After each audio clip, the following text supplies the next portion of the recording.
Good evening, everybody. Welcome to Simracersworld TV and welcome to Brands Hatch for another round of the Z1 Dashboard Simracersworld TCR Winter Series.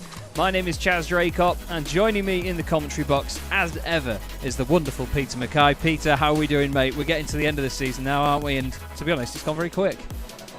It certainly has, and well, we're here at a place which we both know very well for season finales. It's Brands Hatch, and what a fantastic facility this is. Perfect for touring car racing, and best of all, we're not on the go-kart track, we're on the full Grand Prix layout, so we're going to have some proper here racing corners, Hawthorns, Westfield, Sheens. It's going to be a cracking night of racing for sure.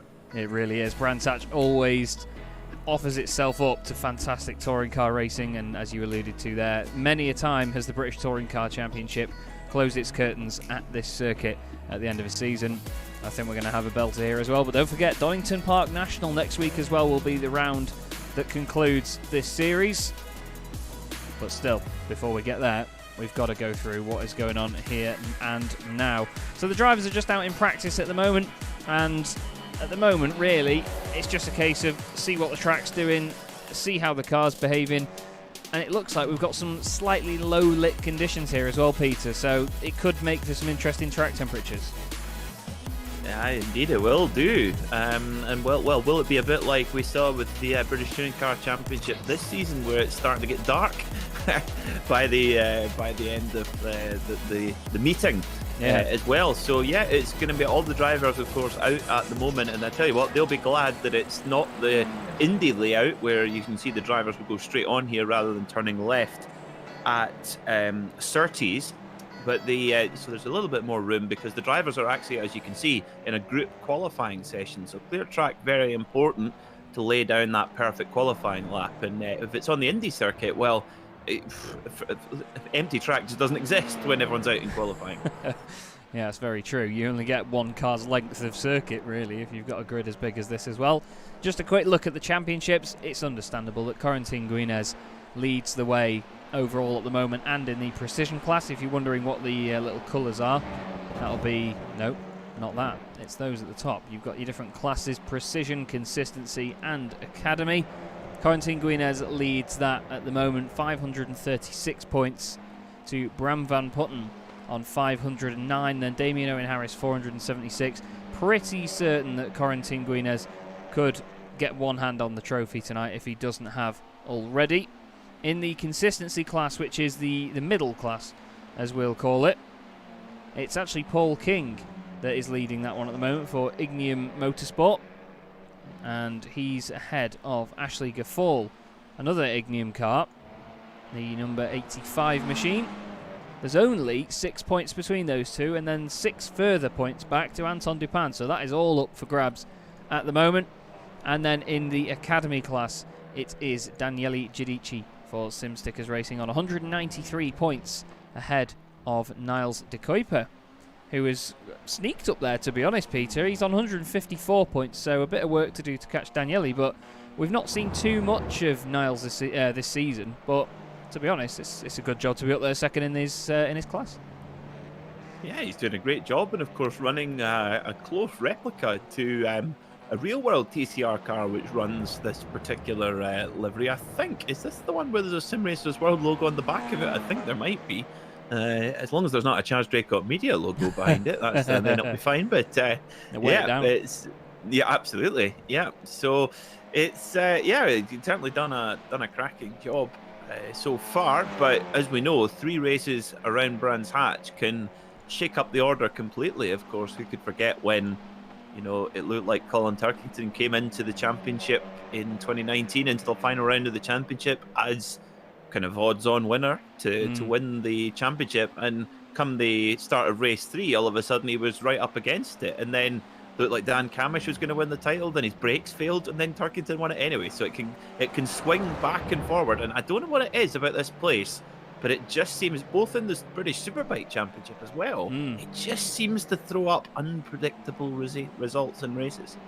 Does indeed. You've really got to work hard around here. It's a proper thoroughbred British racing circuit where there's no fancy runoffs or anything. It is just how it should be, in my opinion. Circuit and grass. If you run wide and you're on the grass, then it's your own fault, and this circuit punishes you for it as well. The barriers are not always very far away from the edge of the track, so you've got to do a good job to go off here and not hit anything, to be honest. There's a few corners here and there where you may be able to get away with it, but yeah, it's certainly a demanding one. That is for sure. We're just looking at Miguel Freitas at the moment, who's in the somewhat gloomy conditions. The Team Mad driver, reigning champion, of course, in the Simracersworld TCR series. He's 4th in the championship at the moment, 99 points off championship leader Corentin Guinez. And considering there's only been 4 race meetings, yes, there's been 12 races, but 4 race meetings to really get your head in the game, it just shows again how quick Corentin is, isn't it, to sort of be ahead of Miguel by so much. Yeah, Corentin Guinez has been just the standout. We've likened him to, of course, with his French passport, but we've likened him to Laurent Aiello because, well, it has been a proper 1998 Nissan Primera-esque performance, hasn't it, for Corentin? 99. The 99. Oh my God, I'm never living that one down. I was actually driving that 99 98 Primera. was Ricard Rydell. It was, yes. Should know that. He was up against Anthony Reid and David Leslie. Although, Chaz, I do have one of my favourite stats in my entire folder, which relates to this very circuit. Now, this very circuit, the first ever race here was not with cars, believe it or not. In 1928, they had a race between cyclists and cross-country runners. Right. And the runners won. What? I don't get how that would work, but I really don't. I mean, it must have been that the terrain was not suitable for the bikes, I suppose. Yeah, we need story time on that one, I think, a little bit later. Another interesting fact about this place is that today iRacing have just announced a rallycross circuit for it. So that's very good news. That's getting bought, which I imagine they'll just add to the update of this circuit already. They'll just update it to this. I don't think they'll make you buy it separately, which is fantastic. And iRacing have obviously announced a lot of very cool stuff. We're getting the BMW M4 in 2021. We're getting the Lamborghini Huracan GT3 Evo tomorrow. And also, something that really tickled my pickle, you could say, was a car viewer. So basically, rather than load up the sim, drive around a bit, and then keep hitting Control R to refresh all your pretty paints when you're painting a car to check where something lines up, they're just having a built-in viewer for the car that loads it as a 3D model, and you can look around it, and as soon as it detects any update to the paint file, it does it there and then, which I think is fantastic, and it's what us painters have wanted for a very, very long time. So thank you, iRacing. But obviously one thing you're very excited about, Peter, which I'm sure it'll take no time for anybody to guess, there's a certain Scottish racetrack been announced in the coming updates. I never thought the day would come, to be honest, that Knockhill would be on iRacing, given that, you know, obviously iRacing, the circuit doesn't go on the service unless it can be laser scanned. And I must ask the folks at Knockhill when the person turned up to laser scan it. I'd love to know. And yeah, to have, I tell you what, Porsche 919 P1 car around Knockhill, that's going to be my first first go. Then a Corvette, C6 Corvette, and then maybe an LMP2, the proper one, the HPD, not this silly Dallara thing that's on now that I can't drive properly. And then probably we have a good old bit of touring car racing as well. I mean, Knockhill and touring cars go like Oh, cheese and chutney. Maybe the Jetta. The Jetta Oh. would bounce its way around there. Although the Jetta, Can we have the Scottish Boring Car Championship? Gladly. Every round is just not kill, but then every time we alternate it between the normal layout and the reverse layout. Tri-oval as well. Oh yeah. Oh, I forgot about that. Well, the Jetta is actually having an update to the tyre model, which will apparently stop it bouncing. But I pray, No. I pray that it doesn't stop it bouncing. It just makes it a little bit more controllable when it does. Because we've had a few moments, for anybody that's not watched the British Boring Car Championship this season, we have had cars that have gone slightly on their side, and then just as the wheel rim touches the concrete, it launches the car into the sky. It's just hilarious to watch. But that is the nature. But anyway, we have TCR cars on track that are wonderful looking, wonderful sounding, and certainly fast bits of kit. We've got a question from Silas Krag Vrolik in the chat saying, why is Crispy so far off the top? And that is a good question, because it is Matthew Crisp's home circuit. And I think, to be fair, Peter, the best way to sum that would be, it's just such a competitive field. It is, yeah. You look at, well, what are we? The top 19 covered by a second.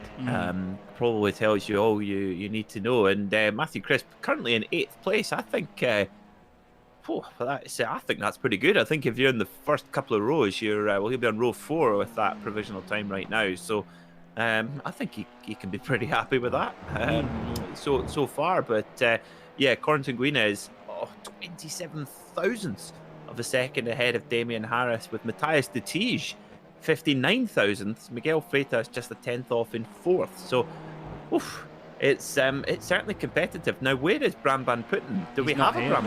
He's not here this evening. So all we need from Corentin Guinez is basically a race win, I imagine, and he will pretty much wrap up the title. We have Nico Vizbicki, who has been fantastic to watch these last few weeks, very action-packed driver. And we found out that he actually races in real life. I believe it was in a Fiesta series in the Netherlands, which was pretty focusing, I'm sure, because that's not a pun, actually. That's not meant to be a pun anyway. But I imagine those cars are a lot of fun. They're very much production touring cars. As before I get onto that rant, we've already got the session over.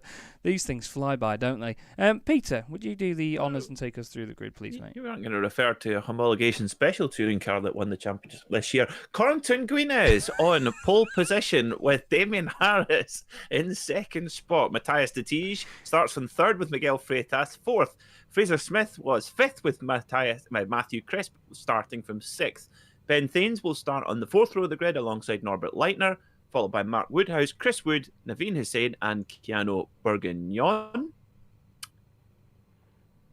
In 13th is Mats Borg Anderson, followed by Gregory Vranks, Nico Wierzbicki, Bram Clays, Anton Dupin, Niels Manshanden, Paul King, Scott Malcolm, Michael Blake, Daniele Guidici, Jason Rowe, and Ashley Gaffal. Rob Jackson and Ryan Walker start on row 13, followed by Dean Timms, Neil Stevenson, Niels de Kuiper, Jean-Louis Deschamps, Jack Taylor, Craig Schill, Jason Guerrara, Ross Nicholson, Scotty Angelo, and Jochen Gulbrandsen and Breathe. There we go. Love it. Good stuff, Peter. Thank you very much. And the first race of the evening is about to get underway. This will be round 13, unlucky for some, in the Z1 Dashboard Simracersworld TCR series. We're just waiting. Jessica Myers doesn't seem to have taken to the grid. She's actually commenting in the YouTube chat, though. So, not sure whether Jessica's even... Jessica has a qualifying and race 1 ban, as per the license. And race ban. Oh, yes. Naughty step indeed. Indeed, I'm afraid. But be good to see how she gets on from the back of the field a little bit later on. Of course, don't forget, everybody, we have 3 races tonight. This first 20-minute race, straight after it, another 20-minute. Then we have a little break and a warm-up session. And then we'll have the top 10 on the grid reversed for the 3rd race of the night. But in about 10 seconds' time, it'll be time to light up those front tyres, watch all the cars slide down the hill as they struggle away for traction. And the first race of the night will be underway. Can Corentin Guinez take the title this evening? It seems like it's going to be a bit of an easier order without Bram van Putten here, but let's see. Round 13 is underway. Lights off very, very quickly. Looks like a good start from Guinez. Fraser Smith has had a really good getaway as well. He's got ahead of Matthew Crispin. Look at that through the middle. Norbert Leitner, 3 wide. Little bit of contact with Ben Thayens. He's going to go round the outside through Paddock Hill. Ben, that's never easy to do. Little bit of a check up as they go up the hill. It's always the case here at Brands Hatch. Oh, sideways goes Leitner. A little bit of a tap. Looks like he managed to recover. Further down the order, let's have a look. Daniele Giudici leading the academy class. Everyone seems to have got it nice and tidy, but Guinez leads once again, Peter. Yep, great start from Corentin Guinez. That's exactly what he needs to do, is just clear off at the front, get that clean start and just get those points in the bag. He's the champion-elect, but I'm sure he'll want to do it in style, and he's a racer. He'll want to do it properly as well. Miguel Freitas just dropped back a little bit. Matthew Crisp up 1 position as well from his grid spot. But more or less, everybody getting through there cleanly, which is always nice to see. Yeah, it is indeed. Nice tidy stuff from everyone. This is Nico Vezbicki just having a bit of a fight with Keanu Bourguignon. Bit of a kiss there as well as they go through Westfield. Up the hill towards Sheen Curve. Very, very tricky corner to get right. It's so easy to get a slowdown penalty through there if you just commit too early to turning in, especially in a car like this. It's front-wheel drive. There's not really much you can do about correcting it if you do go in there a little bit early. Further back, Paul King is side by side with Michael Blake by the look of it. Just gone past him on the right. Car in front, Niels Manshanden's got a bit of damage to his car as well. Got 2 Team Mad cars together. Jason Rose just behind this. But now, if we look back from Paul King, do we dare? No, we're not going to dare yet. Michael Blake, it looks like Niels is having a bit of trouble with that damage there, actually, Peter. Yeah, that is... Oh, Niels Manhanda, that Audi has been well and truly pressed in. That's like a car that's been caught from doing a little bit too much tailgating on the outside line of the motorway. You know, it's just sitting there parked up, going, oh, yeah, just order another one from the fleet. Not so good, but never mind. Matthew Crisp still defending 5th here, coming up into Surtees. I love all the corner names here at Brands Hatch. It's brilliant, isn't it? Of course, John Surtees. Of course, now the late John Surtees. How he wasn't knighted, I'll never know. Oh, my goodness, Bill Branson. Oh well, someone not shareboxing the tarmac with him there. That wasn't very nice. I felt that in the gut then. I really did. We've had a little bit of shenanigans going at the start of this lap. So Niles de Kuiper's got off the circuit for a moment. It's kicked off for him. Neil Stevenson has then had an issue as well. This is at the top of the hill, side by side with Taylor Lane. A little bit of shoulder-to-shoulder stuff there. And then Joachim Gulbrandsen, I think as he gets to the hill, this is going to get a bit messy now with Neil coming back on. Let's have a look. Oh, no. Neil's down the inside. They got away with it. There wasn't any there was contact big time. One of his teammates into the back of him. And then Joachim just shoulder barges him as he comes back on. Wow, that's, to be fair, I think they got very lucky to get away with that as they did there. But the battle for 3rd place is lighting up. And look who's in 4th, Peter. We have Matthias de Tige. Oh, no, my apologies. Fraser Smith. Well, I tell you what, these, I believe Fraser Smith's had a little bit of an upgrade to his sim. He's got some big fancy triple screens, and I tell you what, they're just giving that. Oh, he is on a flyer with these brand new triple screens. He's absolutely launching it. But it's always a nice thing to have, you know, that peripheral vision, especially around a circuit like this as well. You've got a lot of rather tight corners. You want to just be able to see that extra bit ahead of you, just to sort of peek around the corner. And a lot of the time, I mean, I've raced on triples a lot recently, and I've noticed that you don't actually directly look at the left or right screens that much. You look at the edges of your middle screen, but you just know that you've got that peripheral. It's just nice to have, and I think that Fraser's going to be seeing the benefits of that. And the fact he's been so quick before on a single screen just shows how quick he is. Chris Wood there showing Mats Borg Anderson how quick he is at giving him a bit of a door handle, but he does all right. Damien Owen Harris has just taken Corentin Guinez for the lead. Corentin's on the grass. Wow, feisty stuff there from these pair. We'll have a quick look back and see what happened there. I'm not sure whether Guinez maybe goes a bit hot through Westfield. No, Damien Owen Harris just gets the run. Corentin goes to defend it. Turns in. Oh, I think Damien just bounces a little bit wide because of the curb, but they got away with it. And now Fraser Smith's in the picture as well. Yeah, of course, Fraser Smith with those triple screens, that'll really help the peripheral vision, help you when you're in that sort of hand-to-hand combat. But, oh, just runs a little bit wide there in the Paddock Hill bend, and that'll give Matthias de Tige a little bit of the hurry up as well. But brilliant stuff. Brilliant start from Damien Harris, from the man from Braintree in Essex. of course, would that be the now? Forgive my geographical knowledge or lack of here, Chaz. Would that be the next county along from Kent? I believe it is. Yeah, I think so. More or less. If there's one thing in the UK I don't really know very well, it's counties, to be honest. So you've got me there, I'm afraid. This is Miguel Freitas down the inside of 007 himself. Naveed Hussein, a little bit of a nudge there as well. He doesn't need any special gadgets to show him how to do that.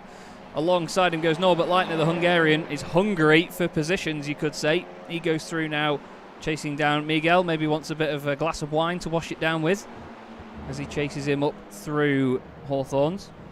That was poor, wasn't it?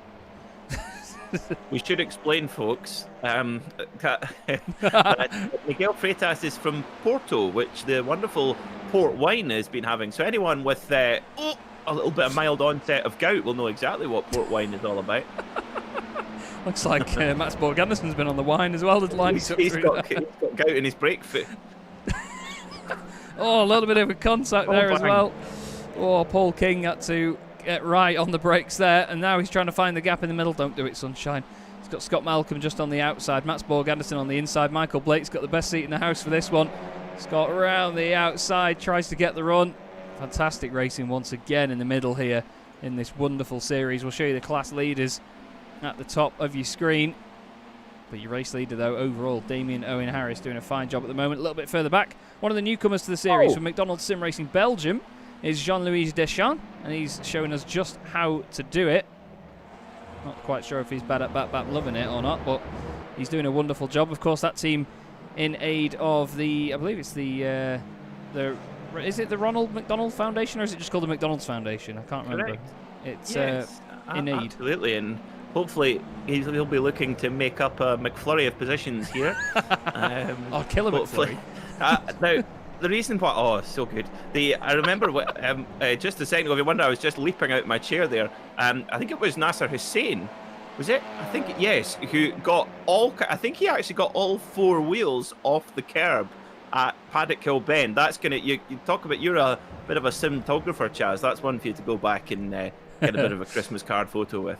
I'm sure I'll save the replay and have a look when we go back. We've got a bit of a battle going on here. Rob Jackson and Taylor Lane in the Cherry Cola Fiercely Forward machine, which we have come to very much love this season. It's a shame the other one, Jessica Myers, isn't on the grid for this race, but fingers crossed she's out and fighting.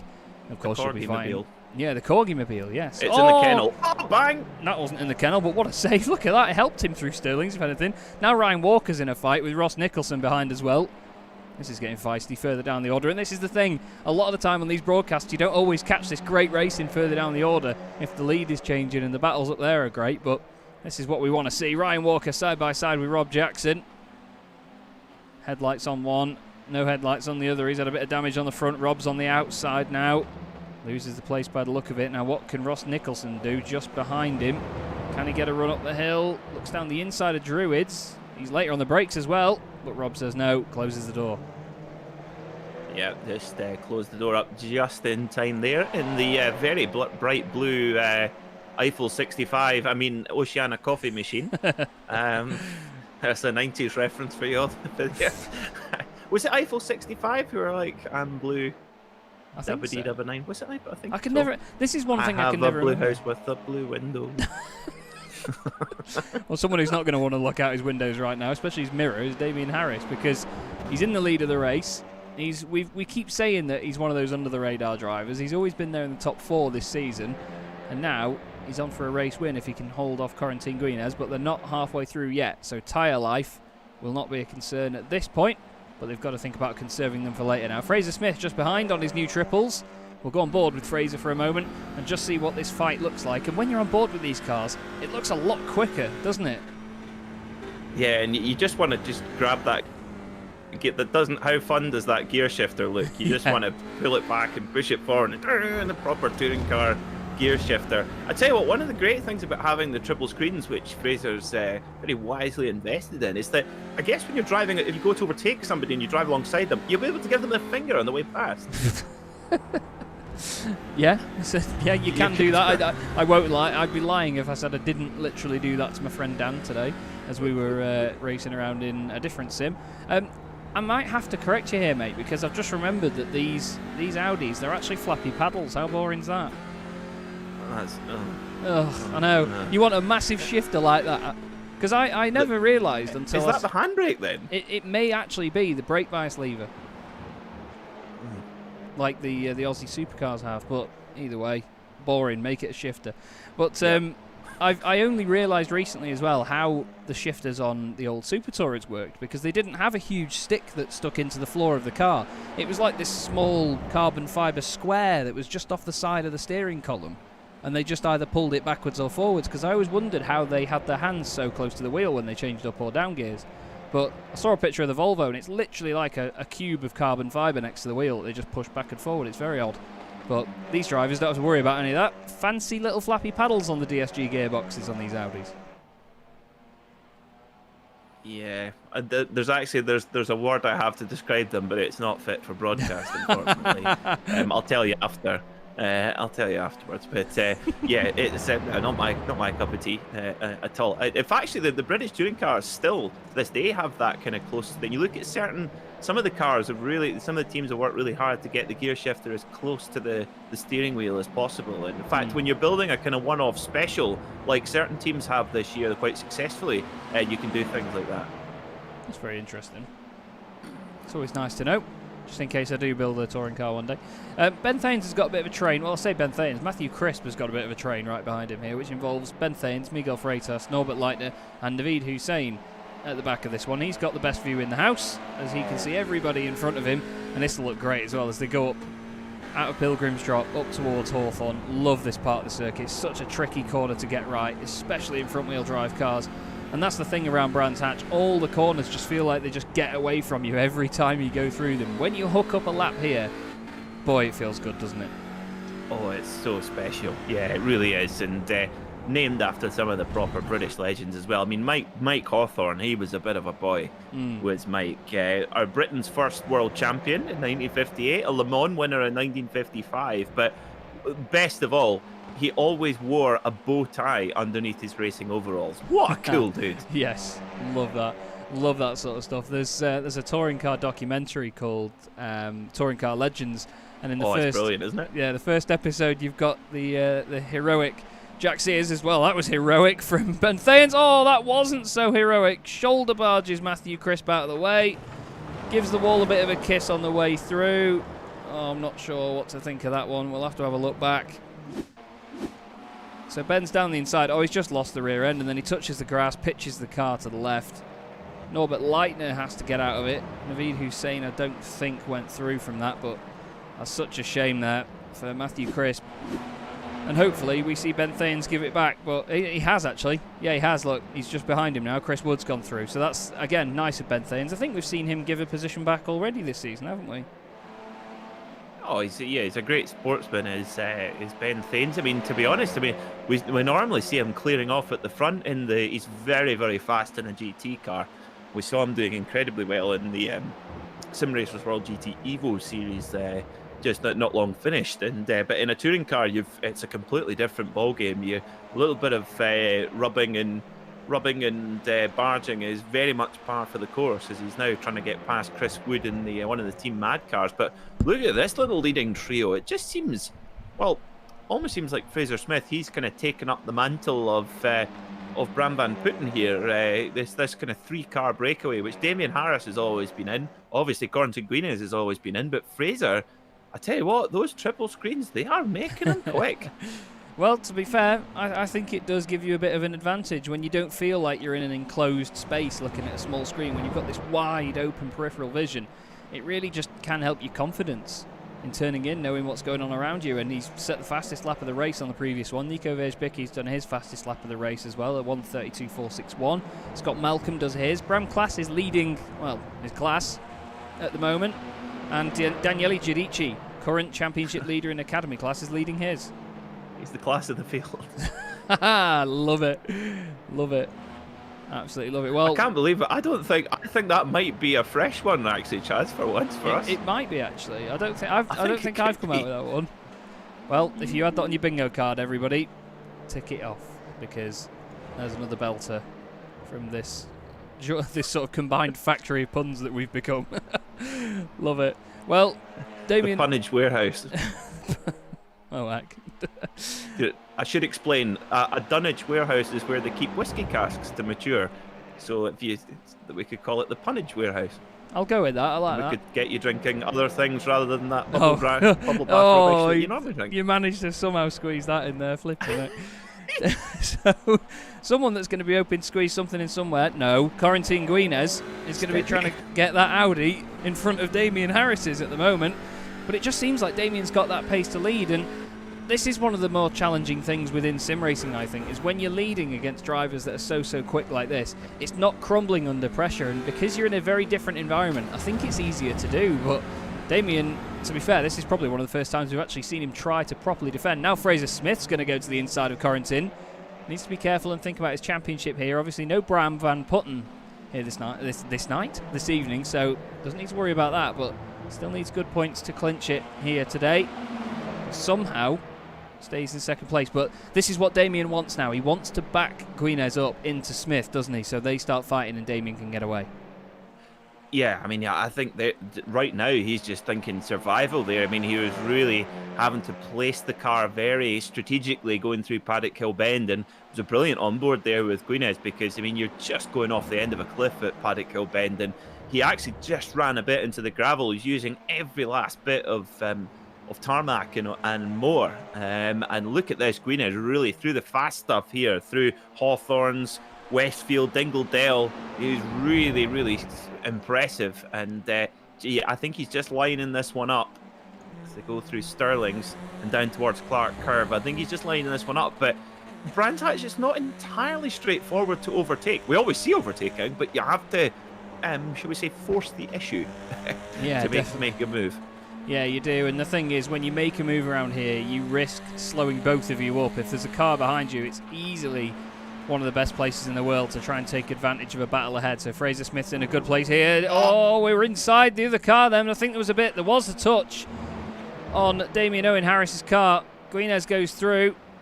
I'm not sure that the guys will be too pleased with that. Fraser Smith now down the inside of Damien as well. As Fraser moves over a little bit there. Damien back down the inside, gets it done, but poor sketchy couple of corners there for Damien Owen Harris. And we've also got Michael Blake off the circuit losing places, but I do want to have a look back at that move by Corentin Guinez. Okay, so maybe it's a bit of a bump. Oh, big bump. Yes, that is a bump and run. Not on purpose, of course, just you think? Yeah, I think he just tried to turn into where he normally would, and to be fair, I mean, look at that, Damien Harris around the outside. You've got to think that might be Corentin giving it back. Oh, Fraser. Again, he's on it with the lights again. Someone take that button off him. But understandably so, though. He tried to squeeze it around the outside. Maybe Corentin just ran wide into him. Oh, come on, Fraser, give it a rest. It doesn't give your car 15 horsepower. I'm only joking when I say that. But this is just feisty racing. And I think in these cars, when you're going around a corner like Hawthorn, you're bound to run wide here, but somehow Damien Harris now has got Corentin back behind him. I think he may have let him through, though. What do you reckon? Well, yes, I would think so. And if so, absolutely fair play, because it definitely wasn't intentional, that's for sure. And to actually choreograph that, jeeper. I just turned my stomach upside down. Wow, I thought he was going to just take a big dive there. And yeah, there was bits of contact. I have to say, though, the move from Damien Owen Harris down into Graham Hill Bend absolutely inspired. Just picked Fraser Smith's pocket, and that was, properly good move. A bit of a superbike move, actually. And he pulled it off clean as well. Yeah, he did. And Fraser obviously tried to sort of squeeze the line a little bit, moved over. Oh, we've got Anton Dupin off the circuit a little bit further back. Oh, Corentin Guinez has lost out to the pair of these here, actually. Corentin Guinez now down to P3. What's gone on here? Let's have a look. Fraser down the inside. He's run a little bit wide, but he's almost on the apex, though. I don't think Corentin gave him the room there, in all fairness. Gives him a taste of his own medicine, flashes the lights. But Guinez now down to third in car 333. Very fitting indeed. But we've only got 15 seconds left here, Peter. This could very well be the final lap. It will, yep. So will Damien Owen Harris and this would be his first win of the season, if I'm remembering correctly. I believe it will be, yeah. Not Fiercely Forwards, but or is it Fiercely Forwards? Either way, Damien Owen Harris, round clearways, out Clark curve for the final time in the first race of the night. Round 13 of the season goes to Damien Owen Harris. What a drive. Fraser Smith second, Corentin Guinez third. Pretty much going to have wrapped up the title now. You can tell he's not happy. Miguel Freitas fourth ahead of Norbert Leitner, Matthias Tatij, Naveed Hussein, Mark Woodhouse eighth ahead of Matthew Crisp. Chris Wood rounds out the top 10. Bram Class, as you said, Peter, class of the field in the consistency class. Yep, he certainly was Bram. And what a battle at the front there between Harris, Smith and Guinez. And the great thing about race 2 is that we basically get a bit of an action replay of it, don't we? Because they'll start in that order. Damien Harris will be on pole. Fraser Smith will start in the front row. Guinez will be... Can't remember the last time Guinez wasn't on the front row. So that's going to be really exciting as well. And Corentin, I think his cage will have been rattled, and I think we should stand back now, because I think he'll be in the mood to teach them a lesson, I suspect. Yeah, I'd imagine so. So we'll have to see. A little bit of argy-bargy with Fraser Smith though, but on one occasion, I think Corentin just ran out wide a little bit, trying to fight it, and then other times he just didn't give the room on the inside, which in these cars, it's easy to do. They wash around a lot. They're front-wheel drive, quite floaty touring cars. But either way, Ollie Slade has said it is their first race win in this series. So well done to Fiercely Forward, and well done to Damien Owen Harris. Fantastic drive. Brilliant job. Indeed. And he's been knocking on the door of that all season. I mean, we talked about it in the last week, didn't we? Where how it's quite painful actually. He's had to watch Corentin Guinez and Bram van Putten basically just go across the line with him in the shadow for countless races. So for him to get a win, brilliant stuff from Damien. Really is. So, second grid of the day, Damien Owen Harris and Fraser Smith on the front row. Basically, the results of race 1. Corentin Guinez third, Miguel Freitas fourth from Norbert Leitner and Matthias Tatij. Then we have Naveed Hussein and Mark Woodhouse, with Matthew Crisp and Chris Wood rounding out your top 10, followed by Nico Versbicki and Ben Thayens, with Keanu Beef Bourguignon and Bram Class ahead of Anton Dupin and Scott Malcolm. We then have Mats Borg Anderson, Gregory Franks, Paul King, and Ashley Gaffall rounds out your top 20. We'll just filter the rest of the grid through there. But Peter, you said there, gloves may be off now, bit of a fight. Anyone that you could pick to win this one? I think Guinez. I think, I know it's an obvious choice, but I think he's got a point to prove now. He's thinking, right, no more Mr. Nice Guy. He's going to go from Laurent Aiello to Ivan Muller overnight. Fair play. I didn't think he was capable of being that much of an idiot. But Damien Owen Harris from pole, there's a controversial one. Off they go. Lovely start from Fraser Smith. Manages to filter in front. He actually gets a better start than Damien by the look of it. Has to filter back out to the left. Bram Class has gained 2 places already down the inside of Ben Thayens, and he's also had off Keanu Bourguignon. He's having a bit of argy-bargy with him as well. Up the hill they go once again into Druids. Oh, on the grass in front there. I think that was Versbicki down the inside. Is everyone behaving themselves? Let's keep our eye on it. Looks like it at the moment. But at the front, Damien Owen Harris still leads away. Look at them all behind as the 2 HM Engineering cars chase the leaders. Yeah, brilliant stuff. Norbert Leitner's not quite maybe got the results he possibly could have. He's got a lot of pace. It's Fraser Smith. Whoa! Well, he's got 4 rings on the front of the car, 4 wheels on the grass. Wow! And look at this. Now, Guinez goes around the outside into Hawthorne. He's going to make it snip. Oh! Wow. Love it. Going round the outside there and just snips the nose off. And Fraser Smith, well, doesn't even give a headlight flash to look. That's maybe a bit rude. But, Paul King's off. Niles de Kuiper in the background. Big time off the circuit. That was a massive hit for Niles. What has happened here? Oh. And he's got a damaged car behind him. He's Kuipered over. Oh, he's been collected by the number 40 machine. That's Jason Guerrara. And the bonnet comes up and everything. That's a huge hit. And he's decided to pull the car over now and call that a day. But that was a humongous hit. As Fraser Smith gets on the grass, that's going to drag you out wide. Norbert Leitner goes through. So too does Miguel Freitas. He's now defending from the Ignium car, who needs to be careful because Tatij is behind him. Don't put yourself across another car's nose, mate. That is, of course, Naveed Hussein. Another one that's been exciting to watch this season. Tries it around the outside, doesn't work. But look at this train, Peter. It's amazing. It's virtually the whole field, isn't it? So you see Scott Malcolm, the man from Falkirk, the Falkirk Flyer. Scott Malcolm just trying to make his way around, and Well, we had an enjoyable interview with him last week, didn't we? We had a good laugh with with Scott. I wonder who he did vote for in the end. Yeah, I'd like to know actually. That'd be quite an interesting one. But yes, don't forget everybody. Probably. I wouldn't blame him after that punishment we gave him. I wouldn't blame him, to be fair, mate. I know. But the VCO Simi Awards, the voting has closed now, so Peter and I have to painstakingly wait for 20 days to find out on Boxing Day, where I'm sure we'll both had enough to drink by that point to not even realise we won, if either of us do. But of course, we do send our best wishes to the other commentators in that category as well. It's going to be a very interesting evening finding out, I'm sure. I might stream it. That'll be quite fun. But Norbert Leitner is trying to hold on to third place here from Miguel Freitas. It's good to see Miguel back on some pace, isn't it? It is. Yes, absolutely. The man from Porto in Portugal.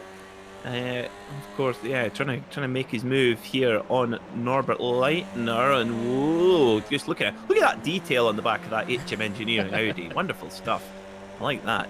As they come up towards Paddock Hill Bend, one of the great corners of the British Isles, one of the great corners of the world. It's just such a unique corner, and you just sort of go off the end of a cliff and try to get the car turned at the same time as Miguel looks back to Fraser Smith, who really is out from the front row of the grid. He'll be disappointed to be sitting in fifth at this moment in time, but we know he's got big pace underneath that. His speed is definitely not frozen, that is for sure. It's very true indeed. He's certainly got the pace to go with it, but look at Miguel now, just trying to use every inch of the circuit here. He's got Fraser right behind and just ahead, although it seems like Norbert's getting away slightly here. So Fraser's the one we've got to look out for in the slipstream, but again, there's been an incident further back, and that's not a view you want from the rear camera. It's Bram Class off in the wall. Ryan Walker is leading the Academy class, but in the background, that is Ben Thayens off the road as well. He's had a big hit, so what's happened between all these guys here? Let's try and find out, as Chaz tries to find out. Here we go, Jason Guerraro's had his own incident, apologies. So this is Bram going off. He's gone a little bit too hot, he's going to get on the throttle early. Oh, he comes back on and collects Ben. And it's just those two. Just an unlucky racing deal there, I think. He just lost it. He was starting to lose it, and Ben didn't really have anywhere to go. Just pretty unlucky all round for both, actually. Ross Nicholson's had an issue somewhere. There's something going on with the car by the look of it. He's just sick of it, I think. And that's the overall ride there. Somehow, Greenez has gone back in the lead. Oh, not for much longer. Here comes Damien Harris up the inside. Oh, that's a big squeeze. But then you can get the cutback now down towards Graham Hill Bend, and Guine. Well, he's going to do the Harris, isn't he? He's going to try and snatch it back there. But here they go again on to the Cooper Straight, and then down towards Surtees. And Damien Harris, I think he's going to get this. Yes, Guinness gets best, but goes for the cutback. Look at that. There he goes and cuts back again. Fantastic. Fantastic. Side by side. Awesome racing from these pair. We'll have a look back in a minute at how Guinness first launched the assault to get through. But before that, we need to see how this story ends before we recap it. Round the outside of Hawthorne, that's brave. Little bit of door rubbing up there, maybe a wheel arch trade or something going on. And still Harris holds on, but now Norbert Leitner's going to try and get in on this as well. Now, has Guinness, he's got a slight overlap, going up into Sheen Curve. Down the inside once again. Beautiful stuff. Can Norbert Leitner capitalise on this as well now? Now, Damien Harris knows this. He's just showing Guinness that he's taking his line. He's saying, don't keep fighting. Let's try and move forward, because then they've got Fraser Smith and Miguel Freitas behind them as well. This is epic stuff from these guys at the front. Damien Harris showing what he's worth here. Ollie Slade is definitely going to be renewing any sort of contract that Damien has with the team, that's for sure. He got the team's first win in the last race, and now he's out to try and get another one here. So, well, I'll tell you what, no prizes for guessing what entertainment they have at their Christmas party at Fiercely Forward. With Ollie Slade. Oh. It's Christmas! Oh no. We're gonna have to ask him to release a single now, that's it. But Fiercely Forward charity Christmas. Yeah. Yes, do it, Ollie. Do it, I'm telling you. Right. Fraser is trying. Award nominee, Fiercely Forward. Yes, that's very true. VCO Simi Award, Fiercely Forward. which is a very apt name considering the category they're in, is for best newcomer as well. So they're going fiercely forward through the rankings. Keanu Bourguignon is trying to go further up the rankings past Ryan Walker, who's currently leading the academy class at the moment for Nomad Sim Racing. Daniele Giudici is second in that class. He's 22nd overall. Look at this again, side by side through Hawthorne. These lot are braver than I am, I tell you that for free. They've got Jason Rowe in there as well, then Taylor Lane. How's Jessica Myers doing? 13 places gained up to 25th at the moment from 38th on the grid. Good drive, but this looks like Bourguignon might have it done now through Shinko, but Ryan Walker still saying no. Look at this. Amazing defending. You've got Taylor Lane on the grass down the inside of Jason Rowe as well. Can he get that done? Oh. Fantastic racing once again. Love this stuff. This is why I rip Brands Hatch in these cars, isn't it? Oh, if we could just have the Brands Hatch like club touring car championship, that would be better. Yeah. We could have like the 5 nations. We could have the Brands Hatch, Knockhill, Anglesey, Mandelo Park, and I'm forgetting one. Oh, and Le Mans. Perfect. I'd be definitely on board with that one. 100%. Oh, now I said I was just Ryan Walker there. He's been repassed by Anton Dupin. So Ryan Walker, it looked like he'd smoked them in the 555 machine, but not quite. Nope. Managed to get that sorted. It looks like Scotty Angelo and Jean-Louis Deschamps have had an issue. This is Scotty Angelo going off circuit. Oh, just an excursion through the gravel trap. Oh, apologies. There you go. This is the McDonald's Sim Racing Belgium machine having trouble. He's just going to clip the gravel as well. Yep, same for him. We've also had Craig Schill have an issue, I'm afraid. I think he might have just pulled over to get out of the way as he comes out of the pits here. Yeah, he does. It just, the system picks up that he's crashed when they go under a certain speed. Look at the top 5.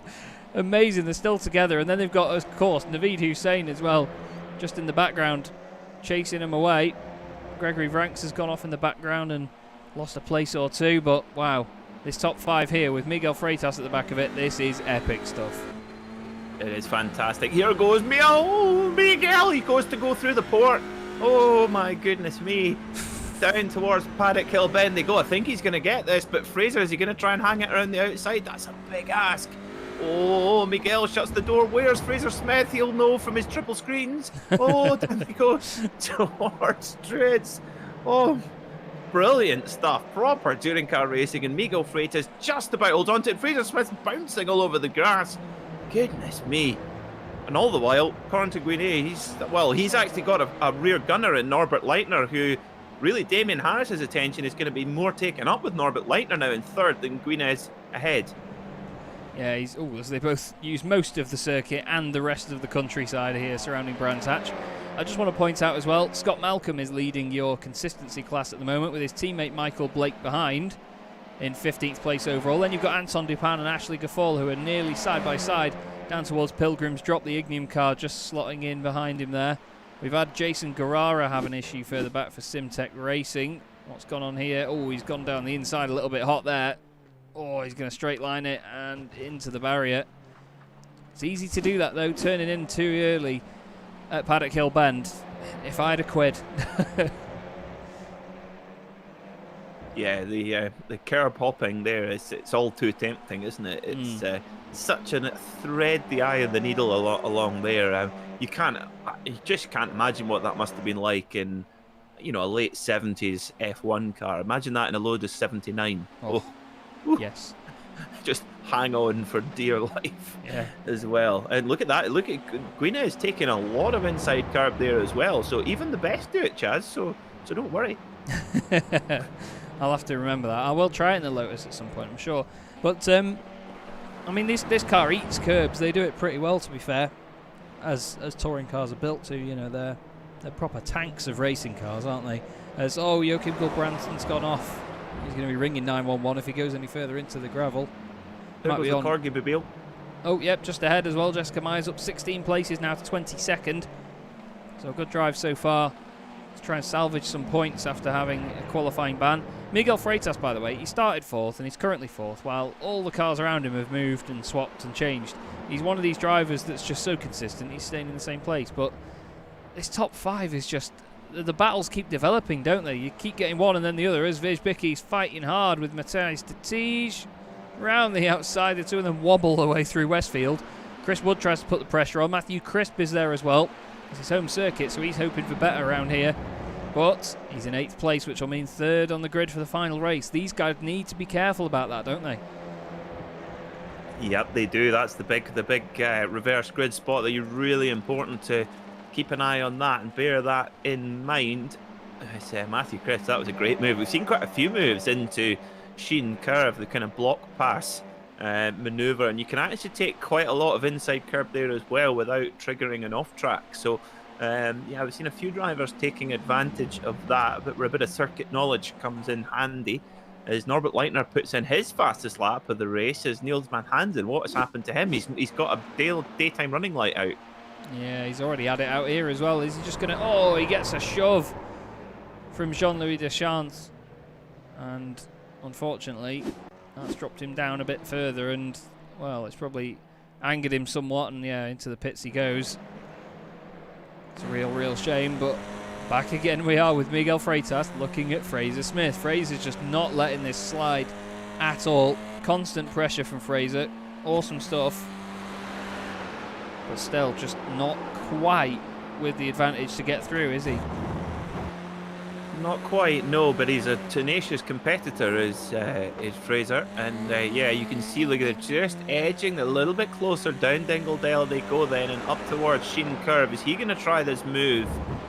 Whoa, using a lot of inside curve there, over towards Stirling's on the switchback. Lovely camber here. And Fraser's certainly getting close enough to think about a move, but where to do it? That's the question. Yeah, like you said before, you've really got to force the issue and make sure that you have what we call an exit strategy. So when you've got the move done, you need to be able to get away on the exit and still defend your position. This is feisty. There's a lot of defending of positions going on here. Matthias Letizia in a bit of a sandwich at the moment between Matthew Crisp and Chris Wood. It's not a very tasty sounding sandwich, to be honest, but still great close racing. Look how close he was on the brakes there, just floating pixels away from the back of Matthew Crisp's car. Round the outside goes Chris Wood. That's very committed on the brakes. Now he's boxed in on the inside of Druid, so he can't try and carry more speed on the apex because Matthew Crisp is there. Down the inside goes Chris Wood. Oh, bellissimo, wonderful stuff. But now the Tige comes back at him again. This is back to the flow of this circuit, Peter.